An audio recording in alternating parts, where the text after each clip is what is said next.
Psalm chapter 54. Save me, O God, by thy name, and judge me by thy strength. Hear my prayer, O God, give ear to the words of my mouth. So this is a psalm to the chief musician on Neginoth Mashiel, a psalm of David. So David wrote this psalm when the Ziphims came and said to Saul, "Doth not David hide himself with us?" So David, he was staying hidden from Saul, who was afraid of David because of David's success, and because David was actually anointed as king to replace Saul. And instead of there being a sort of a time to build him up and to prepare him for that line, there was an extreme jealousy that fell upon Saul, and like a competitive nature that took over, that really threatened David's life. So he was hiding himself, and so David cries out to God. He says, "Save me, O God, by thy name, and judge me by thy strength." So two things: he wants God to save him by thy name. Save me, O God, by thy name. So he hides himself in God, but also in the name of God, and trust in God himself. And judge me by thy strength. And so at the mercy and the foot of the power and the strength of God, he acknowledges the strength of God and asks for judgment to be passed upon him by the strength of God. So there is perhaps not a greater submission than to ask to be judged by the strength of God, which is surpasses all things. So when God judges us by his strength, he would at that time be able to show us mercy and grace, or completely do away with us because of his power. So when David gives himself over to the judgment of God by God's strength, he does it with a clear conscience and a pure heart. Now, if he was not clear in his conscience, or he had impurity about him, he wouldn't have submitted himself to that degree to the strength of God, to the power of God. This is a very telling verse, Psalm 54:1, of the character of David and the trust in the name of God that he has. He says in Psalm 54:2, "Hear my prayer, O God, give ear to the words of my mouth." He says, "Hear my prayer, O God, give ear to the words of my mouth." So he's saying these things out loud. "Hear my prayer, O God, give ear to the words of my mouth, for strangers are risen up against me, and oppressors seek after my soul. They have not set God before them, Selah."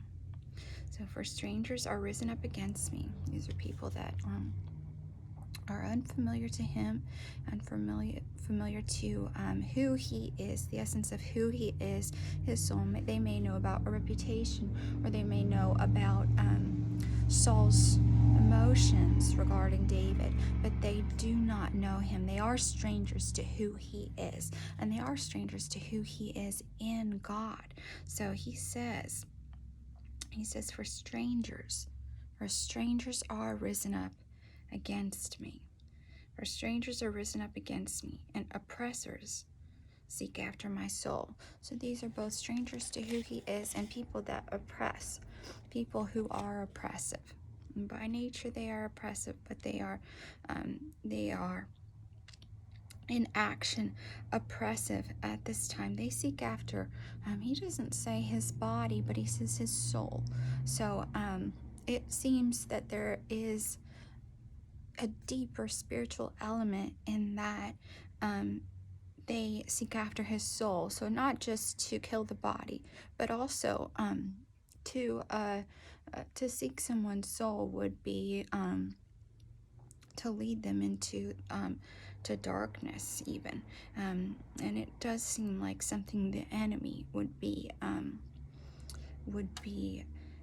head of. So an oppressor seek after my soul. And it is said that in the scriptures that Saul does have an evil spirit, and it is interesting that David, he would play on his instruments in Saul's court, and that was kind of the only thing that would calm him down. So when Saul was given that evil spirit, and I think it even says that it was given to him by God, which is very interesting to dissect.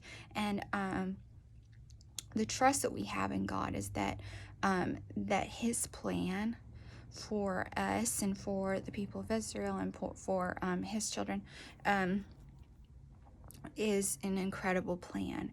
And so when there are moments where we say, oh my word, why and how in the world are these things happening? At the same time, we also have to sit back and just know that there's a purpose to these things. There's a purpose to these elements that the Lord causes to and orchestrates to happen, to occur in order for His will and His plan to come to pass. So it is interesting. He says, for strangers are risen up against me, and oppressors seek after my soul. They have not set God before them. They have not set God before them. Now, these are the people of Israel, are they not?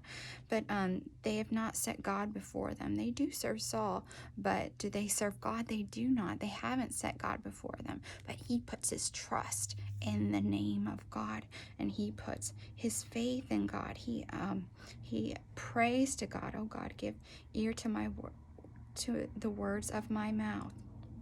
He says, they have not set God before them, Selah. Now that Selah is a break in the music. Something you might hear like as an instrumental solo in typical music, because these psalms were actually done with music. It says in verse 4, 54 verse 4, behold, God is mine helper. The Lord is with them that uphold my soul. So he says, behold.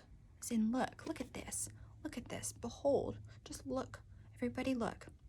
God is mine helper. God is mine helper. And so he's just inviting people to take notice. Look at this. God is mine helper. Look at this. God is mine helper. The Lord is, and it's italicized, with them that uphold my soul. So he's saying not only is God my helper, the one, who is all powerful, who is in everything, who began and he will be the end as well. This is who he's talking about, who is his helper. God is his helper. Okay, so the Lord, and then he says, not just as God is his helper, he's going to say something that affects others, who might be helpful to him. All right, who might even illegally give him help. So the Lord is with them that uphold my soul. So those people who are going to help uphold him, God is going to be with them too. So God's not only his helper, but he is with them that uphold his soul. And I love the idea of upholding the soul, because that means, for me, if I upheld your soul, that would mean I am praying for you. That means that I'm not just wanting the best for you physically on this earth, that you would continue on, but your soul. And I would care about that enough to intercede for you, that I would care about that enough to go to God on behalf of you. So I really like that verse. So we're just going to end at 54 verse 4, and the Lord is with them that uphold my soul. So what David said was, that the Lord is his helper, the Lord is with them that uphold his soul. So I think that the charge that I would leave you with today is, whose soul are you willing to uphold? And would you do it, for the Lord to be with you as he was with David? Because to make the claims that David claimed might be difficult for you. But what if it was understood that an action on your part that a step of doing this on your part, of upholding someone else's soul, meant that the Lord is with you. Now, it certainly did in regard to David, because this was the plan of God for him to be saved, for him to be king. But what if it meant that for you to uphold the souls of other people? So I want you to pray and to go to God and to intercede for other people, people of God, and people who don't know God as well. Those who you care about their soul, those who you care about the eternal destination of their soul. I want you to uphold their soul to God. I want you to bring them to God and mention them and start to pray for people. Start to pray for people that you know and that you don't know. So the Lord is with you, just as this example is given in Psalm 54 and verse 4. All right, thank you. Have a good day.